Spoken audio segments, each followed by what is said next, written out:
بھائیوں اور دوستوں، اللہ رب العزت نے ساری چیزیں ہمارے لیے پیدا کی۔ یہ چیز آپ اور ہم سب بخوبی جانتے ہیں۔ ساری کائنات اور کائنات کا ہر ذرہ ہمارے فائدے کے لیے پیدا کیا، ہمیں اپنے لیے پیدا کیا، یعنی اپنی عبادت و بندگی کے لیے۔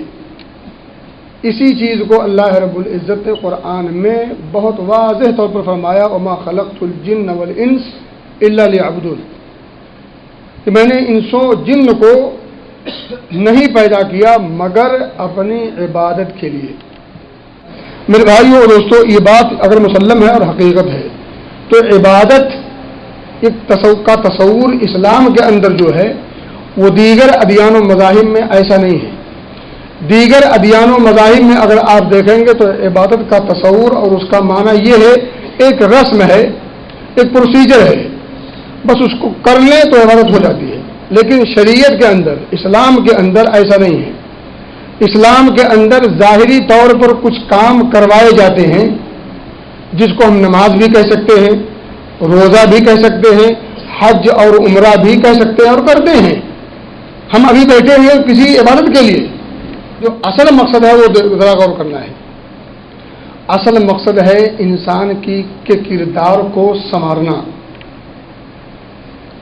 اصل مقصد ہے اس کے اخلاق کو اچھا بنانا، اصل مقصد ہے اللہ سے اس کے رشتے کو جوڑنا اور مضبوط کرنا، اور پھر اس بندہ اس مقصد کو جب سمجھ جائے تو اس پر ڈٹ کر مقابلہ کرے۔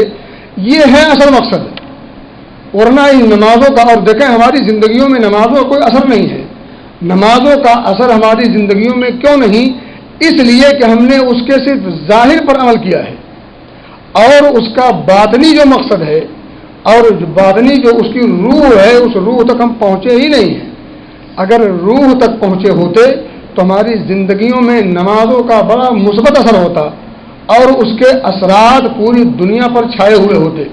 لیکن حقیقت یہی ہے کہ اس حقیقت تک ہم نہیں پہنچے جس حقیقت تک اللہ رب العزت نے ہمیں پہنچانا ہے، اس حقیقت تک نہیں پہنچے۔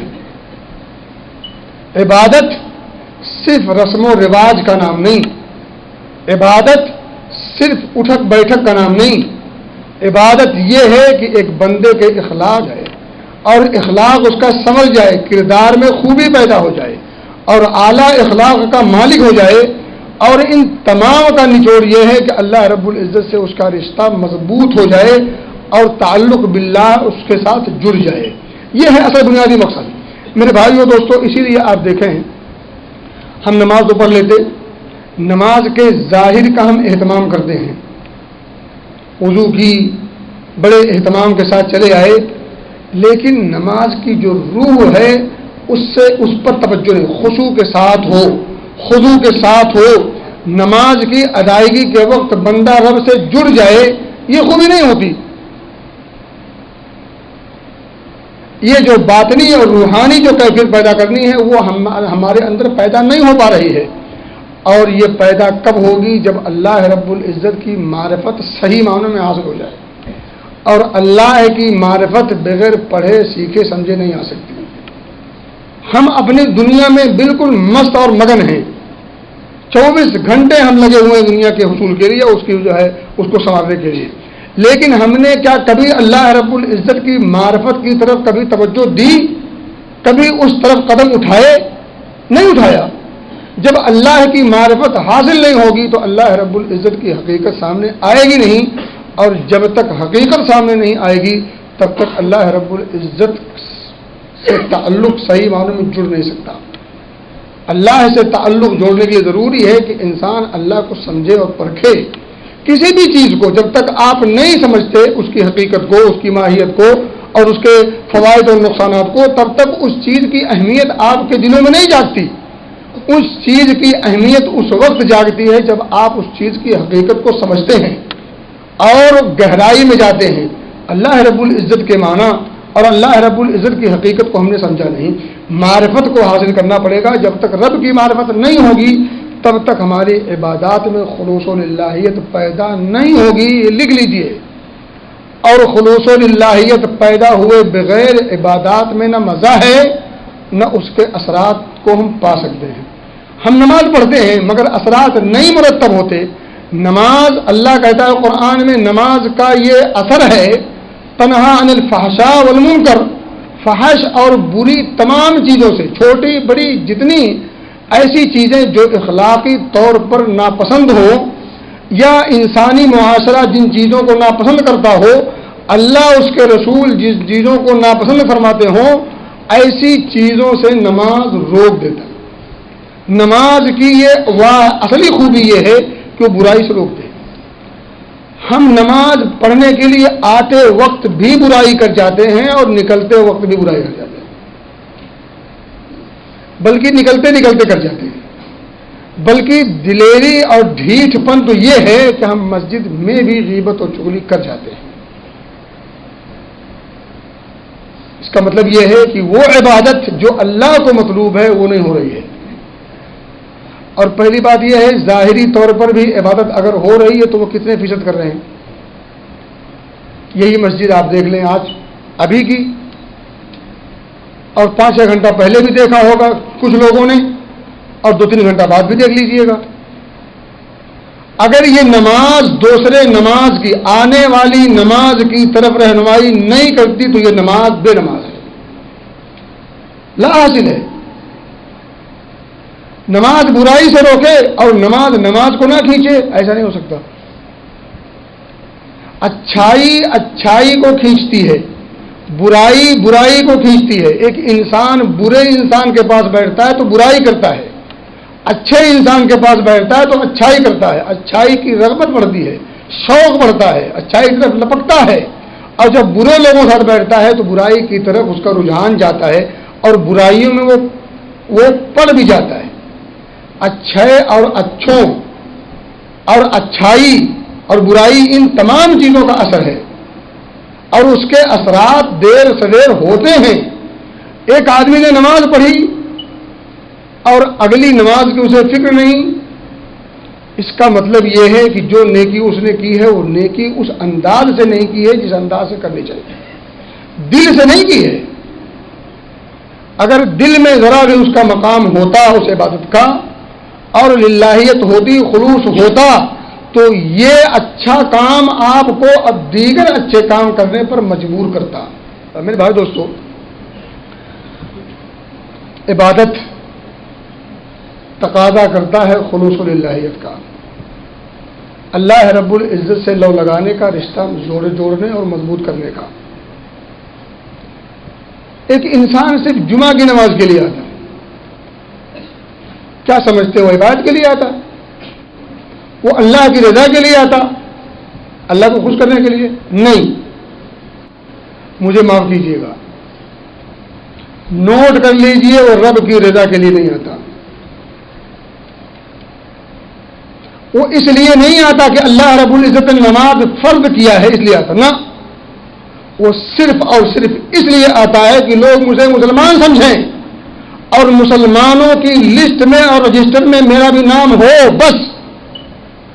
اس کے علاوہ جمعہ کے نمازی کی نماز کا کوئی اور مقصد نہ ہوتا ہے نہ ہو سکتا، نہ کوئی اور مقصد ہوتا ہے نہ ہو سکتا. ہو سکتا ہو شیطان اسے ورغلائے اور سزا دے، نہیں، میں آیا ہوں صرف رب کی رضا کے لیے. جھوٹ ہے، فریب ہے، اپنے آپ کو دھوکہ دیتا ہے. یخادعون اللہ وهو خادعهم وما يخدعون الا انفسهم وما يشعرون. انہیں پتہ نہیں ہے، وہ دھوکہ دے رہے ہیں اپنے آپ کو، سمجھتے ہیں کہ ہم کوئی تیر مار لے گئے. نہ، جمعہ کا نمازی اپنے آپ کو دھوکہ دیتا ہے اور اپنے آپ کو مسلمان ثابت کرنے کے لیے مسجد میں آتا ہے اور یہ چاہتا ہے کہ جب مسلمانوں کی لسٹ بنے، رجسٹر جب بنے تیار ہو تو اس رجسٹر میں میرا نام ہو اگرچہ نیچے ہو. میرے بھائی، نام سے نہیں کام سے کام ہوتا ہے. نام سے نہیں کام سے کام ہوتا ہے. دیہاتی مسل بھی ہے، چام سے نہیں کام سے مطلب ہوتا ہے. کوئی کتنا گورا کیوں نہ ہو، لیکن اگر وہ جس کام کے لیے اسے مکلف کیا گیا ہے وہ کام نہیں کرتا تو اس کا مالک اس سے پیار نہیں کرتا، اور وہ کتنا کالا کیوں نہ ہو، سیاہ رات سے بھی زیادہ کالا ہو، اگر کام صحیح کرتا ہے، اچھے اخلاق کا مالک ہے، بول بدکہی کا اچھا ہے، مالک اس سے پیار کرتا ہے۔ کیوں؟ کیونکہ جس کام کے لیے اسے لگایا گیا ہے وہ کام بحسن خوبی کرتا ہے۔ بلال کا مقام دیکھو اور ابو لہب کا انجام دیکھو۔ ابو لہب بالکل شعلے جیسا چمکتا ہوا چہرہ، اسی لیے ابو لہب کہا گیا اسے، بڑا خبرو تھا، لیکن انجام دیکھیں اس کا۔ اور اسی طرح سے آپ دیکھیں بلال حبشی،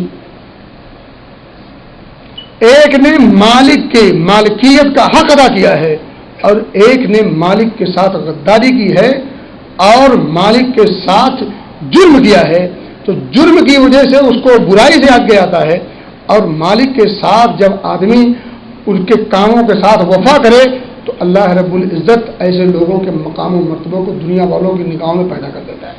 محبت آج ہر مسلمان کے دل میں بلال کی ہے۔ کیوں محبت ہے؟ کیونکہ وہ مالک کے وفادار تھے، اپنے رب کے وفادار اور جانثار تھے، اپنے رب کی رضا کے لیے انہوں نے اپنی زندگی قربان کر دی، رب کو راضی کرنے کے لیے وہ جتن کیے جو جتن وہ کر سکتے تھے۔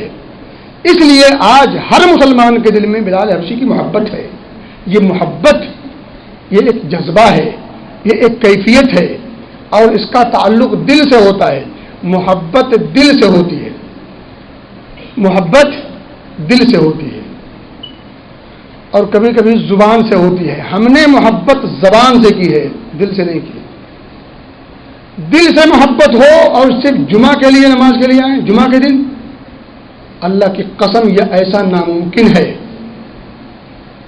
دل سے محبت ہو اور اچھائی سے پیار نہ ہو،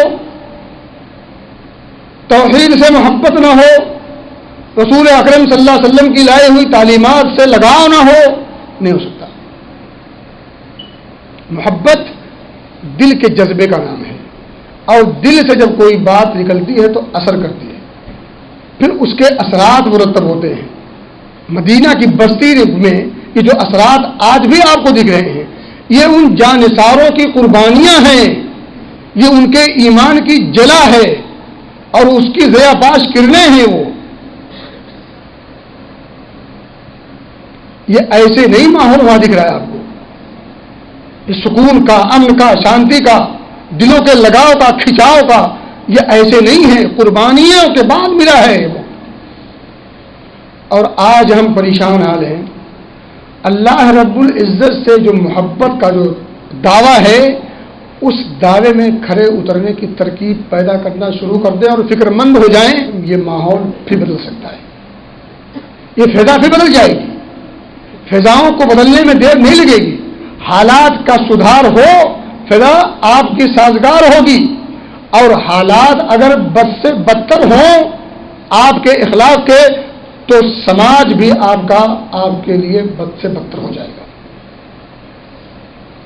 وہی مدینہ پہلے بیماریوں کا گڑھ تھا، اور وہی مدینہ بعد میں جب ایمان کے ساتھ اور ایمان کی سانسیں جب باہر نکلی ہیں تو پھر وہ طیبہ ہو گیا ہے۔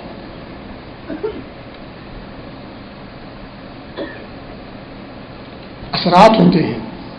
تو میرے بھائیوں اور دوستو، تو مسلمان کہلوانا اور مسلمانوں کی لسٹ میں نام لکھوانا، اس سے کام نہیں بنے گا، اس سے کام نہیں بن سکتا۔ ہماری دنیا بھی خراب ہو رہی ہے، خراب ہو رہی ہے۔ دنیا میں اس لیے مارے جا رہے ہیں کہ نام عبداللہ، عبد الرحمن ہے، محمد اور احمد اور علی اور عثمان اور عمر ہے، اس لیے مارے جا رہے ہیں۔ اور رب کے پاس جب پہنچیں گے تو وہاں بھی مارے جائیں گے۔ کیوں؟ نام تو تمہارا عبداللہ تھا، لیکن عبداللہ جیسے اعمال نہیں تھے تمہارے، وہاں بھی پھٹکار، یہاں بھی دھتکار۔ تو اگر کلمہ پڑھا ہے تو کلمے کا تعلق دل سے ہوتا ہے، اور دل سے جس کا تعلق ہوتا ہے اس کے تقاضوں پر انسان کھرا اترتا ہے، کچھ بھی ہو جائے، دنیا ادھر سے ادھر ہو جائے۔ میرے بھائیوں اور دوستوں، عبادات کا تعلق دل سے ہوتا ہے، اور آپ کو پتہ ہے تقویٰ بھی دل ہی میں ہوتا ہے. نبی مکرم صلی اللہ علیہ وسلم کی ایک لمبی چوڑی حدیث ہے، اس حدیث کا ایک ٹکڑا ہے التقویٰ ہا ہونا ویشیر الی صدرہ. آپ نے سینے کی طرف اشارہ کیا اور کہا کہ تقویٰ یہاں ہے. تقویٰ دل میں ہوتا ہے. میں نے کہا نا کہ دل سے جب کوئی بات نکلتی ہے، دل سے جب کوئی کسی چیز کا اقرار ہوتا ہے، وعدہ ہوتا ہے، دل سے جب کوئی نعرہ نکلتا ہے، تب جا کر کے آدمی اس پر عمل پیرا ہوتا ہے. ہمارے اندر روپے پیسے کی محبت ہے، دل میں محبت ہے روپے پیسے کی. اس لیے اس کے لیے اگر جتن کرنا ہو تو رات کو 2 بجے بھی اٹھ کے جانا چلے جاتے. کیوں؟ کیونکہ دل کے اندر دنیا کی محبت ہے. پر جب محبت اگر دل کے اندر اللہ کی ہو، دین کی ہو، اسلام کی ہو، تو پھر 3 بجے 3:30 بجے 4 بجے نیند نماز کے لیے کیوں نہ کھلے؟ محبت نہیں ہے. نہ نماز سے محبت ہے، نہ جس کے لیے نماز پڑھی جاتی ہے اس سے محبت ہے. میرے بھائیوں اور دوستوں، قیامت کا دن ہوگا، اللہ رب العزت عام دلوں کو نہیں قبول کرے گا. دل سب کے پاس ہے، کوئی ایسا انسان جس کے پاس دل نہ ہو. اللہ صاحب دل کو قبول کرے گا قیامت کے دن. لیکن کون صاحب دل؟ جو قلب سلیم لے کے آئے. قلب سلیم. الا من اتى الله بقلب سلیم یوم لا ينفع مال ولا بنون. یاد کرو اس دن کو، فکر مند ہو جاؤ اس دن کے لیے جس دن نہ مال دولت، یہ پراپرٹی، یہ جائیداد، یہ تجارت اور ساری چیزیں، دنیا کی جتنی چیزیں ہیں کام نہیں آئیں گی، چاہے وہ اس کا تعلق مال سے ہو، اس کا تعلق اولاد سے ہو. لا ينفع مال ولا بنون، بالکل کام نہیں آئے گی. پھر کیا کام آئے گی؟ کون سی چیز؟ الا من اتى الله بقلب سلیم. سلیم دل، صالح دل، پاکیزہ دل، نیک دل، وہ دل جو دھڑکتا ہو رب کی رضا کے لیے، جس کے اندر دھڑکن پیدا ہو توحید کی خوبی پر عمل پیرا ہونے کے لیے، جو دل نفرت کرتا ہو شرک سے، کفر سے، نفاق سے، بدعت و خرافات سے اور رسوم اور رواجات سے، برائیوں سے، منکر فواحش سے، گندگیوں سے جو دل نفرت کرے، جس دل کے اندر پیار ہو، انس اور لگاؤ ہو توحید سے، دین سے، اسلام سے، اللہ اس کے رسول سے، اس کے نیکوکار لوگوں سے، نیکی اور اچھائیوں سے اور اچھے لوگوں سے، ان تمام چیزوں کے ساتھ جو دل پہنچے گا رب کی بارگاہ میں، ایسا شخص رب کی بارگاہ میں سرخرور کامیاب ہوگا. باقی نہیں، باقی نہیں. صرف اس دل والا انسان کامیاب ہوگا جو قلب سلیم لے کے جائے. اور قلب سلیم ہو اور نماز نہ ہو، سبحان اللہ. قلب سلیم ہو، رسول اللہ صلی اللہ علیہ وسلم کی سنت سے پیار نہ ہو، معاذ اللہ. قلب سلیم ہو، اچھائیوں سے لگاؤ نہ ہو، برائیوں سے نفرت نہ ہو، پھر ایسا دل اللہ رب العزت کو نہ مطلوب ہے، نہ مقصود ہے، نہ اس کا کوئی فائدہ ہے. میرے بھائیو دوستو، دل کا جذبہ بڑا عظیم، اس عظیم اور عجیب جذبے کی قدر کرنی پڑے گی. اور اگر کریں گے تو محبت الہی اس میں سب سے بنیادی چیز ہے. دل کے اندر جو جذبہ ہو اس میں سب سے اہم محبت الہی ہے. سب سے اہم. جس دل کے اندر بہت ساری چیزوں کی محبت ہے. کچھ چیزوں کی محبت فطری ہے،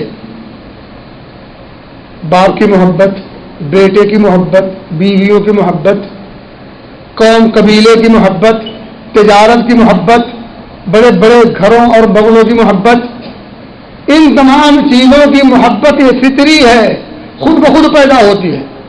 خود بخود ہی انسان کو اپنے والدین سے محبت ہوتی ہے، اپنی بیوی بچوں سے محبت ہوتی ہے، اپنے قوم قبیلے اور خاندان کے لوگوں سے لگاؤ اور محبت ہوتی ہے. اپنی تجارت جس میں خون اور پسینے بہایا ہے اس کے نقصان کی فکر ہوتی ہے، اور اس میں جب فائدہ ہو تو اسے خوشی ہوتی ہے، اسے لگاؤ ہوتا ہے. اور طرح طرح کے بڑے بڑے بنگلے اور گھر جو بنائے ہیں اس سے اس کو لگاؤ اور پیار ہوتا ہے. یہ فطرت ہے، یہ سب جائز بھی ہے، شریعت کو مطلوب بھی ہے. لیکن یہ جائز محبت جو فطری ہے، اگر یہ غالب آ جائے اللہ اس کے رسول اور اس کے راستے میں جہاد پر، تو گناہ ہے۔ ذرا سوچیں، ماں باپ سے پیار حلال ہے، بلکہ سرکار ثواب ہے، اور شریعت نے اس پر اکسایا بھی ہے، کرنا ہے آپ کو، ماں باپ سے پیار کرنا ہے، بیوی بچوں سے لگاؤ اور پیار ہونا چاہیے، یہ شریعت کو مطلوب بھی ہے۔ یہ جائز محبتوں، جو میں نے گنایا ہے یہ جائز محبت ہیں، ان جائز محبتوں کو اگر ہم نے اللہ اس کے رسول اور جہاد فی سبیل اللہ پر غالب کر دیا، حرام ہے۔ اللہ کہتا ہے قل ان کان آباؤکم وابناؤکم واخوانکم وازواجکم وعشیرتکم، 5 چیزیں گناتی ہیں۔ آباؤکم، باپ، ماں بھی آ گئی اس میں، وابناؤکم، بیٹے، واخوانکم، بھائی اور اس کے تعلق جتنے ہو گئے، وازواجکم، بیویاں، وعشیرتکم، قوم، قبیلے، خاندان، 5 چیزیں گنائیں۔ واموال اقترفتموها وتجارۃ تخشون کسادها، اور وہ مال جو تم نے خون اور پسینے سے، گاڑی کمائی سے جو کمایا ہے، خون اور پسینہ بہا کر کے جو کمایا ہے، وتجارۃ تخشون کسادها، وہ تجارت جس کے نقصان کا تمہیں ڈر لگا رہتا ہے، خسارہ نہ ہو جائے، ومساکن ترضونها، اور وہ گھر، وہ بنگلے جس سے تم لگاؤ رکھتے ہو، جو تمہارے دلوں کو بھاتے ہیں، احب الیکم من اللہ ورسولہ وجہاد فی سبیلہ، اگر ان گنائے ہوئے چیزوں کی محبت زیادہ ہو گئی اللہ اس کے رسول اور جہاد فی سبیل اللہ سے، فتربصوا، تو پھر انتظار کرو۔ کس چیز کا انتظار کرنا ہے؟ حتی یأتی امر اللہ، اللہ کے عذاب کا۔ یہ میں نے جائز محبتوں کا تذکرہ کیا ہے، یہ سب محبت جائز ہے، مطلوب بھی ہے، کار ثواب ہے۔ ان جائز محبتوں کو اگر ہم نے درجہ بڑھا دیا، اللہ اس کے رسول کی محبت پر غالب آ گئی، تو پھر اللہ کے عذاب کا انتظار کرنا چاہیے۔ اب یہیں رک کر کے تھوڑا سوچیں، بہت ساری چیزیں ایسی ہیں جو ناجائز ہیں اور وہ ان سے ہمیں محبت ہے، لگاؤ ہے، انس ہے، پیار ہے، اس سے رشتہ ہے ہمارا، لیکن حقیقت میں وہ حرام ہیں، ناپسندیدہ ہیں، اللہ اس کے رسول نے روکا ہے ایسی چیزوں سے لگاؤ کرنے کے لیے، ایسی چیزوں سے کی محبت سے روکا اور منع کیا ہے۔ اب اگر جائز محبت اللہ اس کے رسول کی محبت پر غالب آئے تو اللہ کے عذاب کا انتظار کرنا ہے، اور اگر حرام چیز کی محبت اللہ اس کے رسول اور جہاد فی سبیل اللہ سے غالب آئے تو سوچے ذرا روکیں۔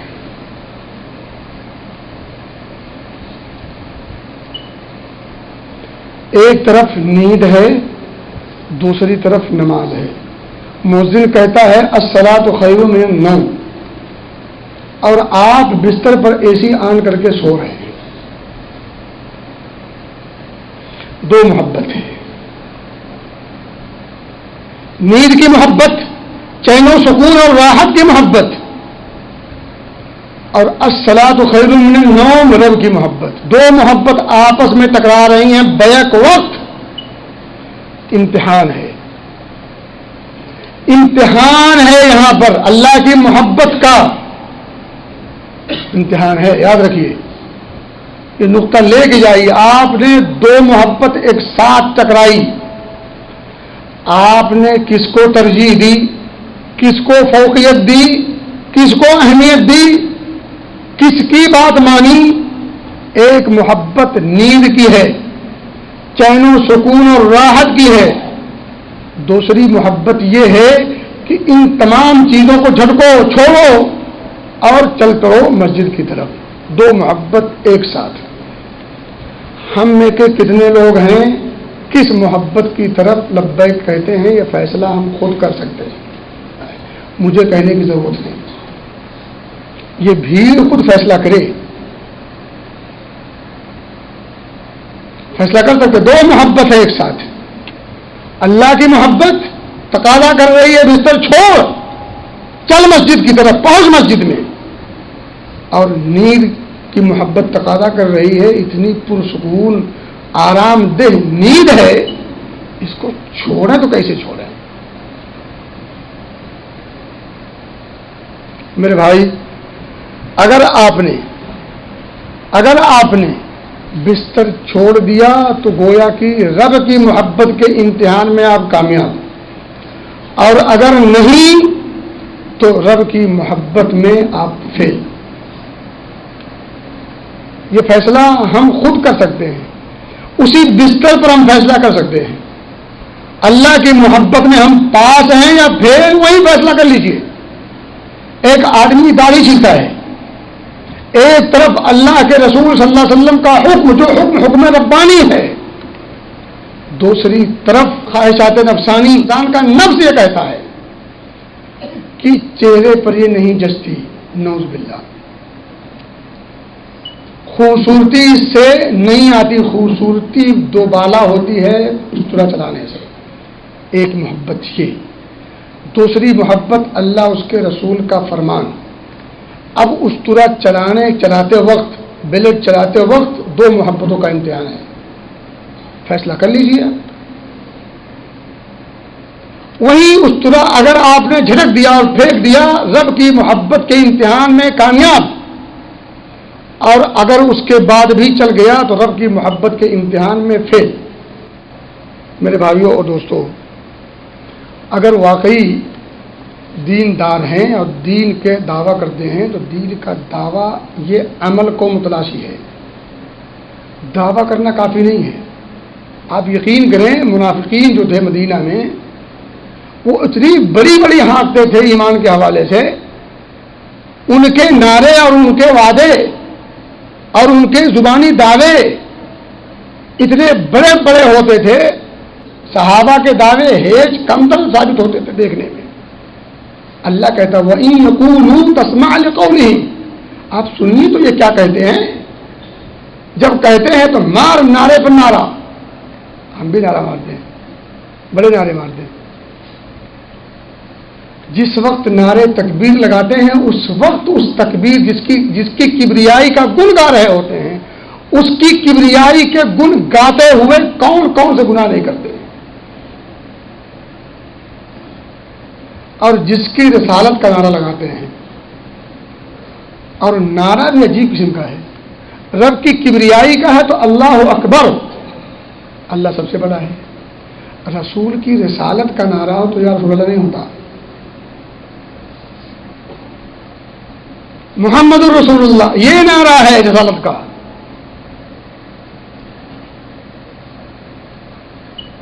عجیب نعرہ ہے. نعرہ کیا ہے؟ نعرے کبریائی جب کرتے ہیں تو کیا کہتے ہیں؟ اللہ سب سے بڑا ہے, یا یہ کہتے ہیں یا اللہ. اگر نعرے کبریائی میں یا اللہ نہیں کہتے تو نعرے رسالت میں رسول اللہ کیوں؟ نعرے کبریائی میں اس کی کبریائی میں کہ وہ سب سے بڑا ہے, اور نعرے رسالت میں ہمیں اس بات کا نعرہ لگانا چاہیے کہ آپ ہمارے رسول ہیں اور آپ کے طریقے سے ہٹ کر کسی طریقہ ہو ہی نہیں سکتا. اب طریقہ ہوگا تو طریقے نبوی ہوگا.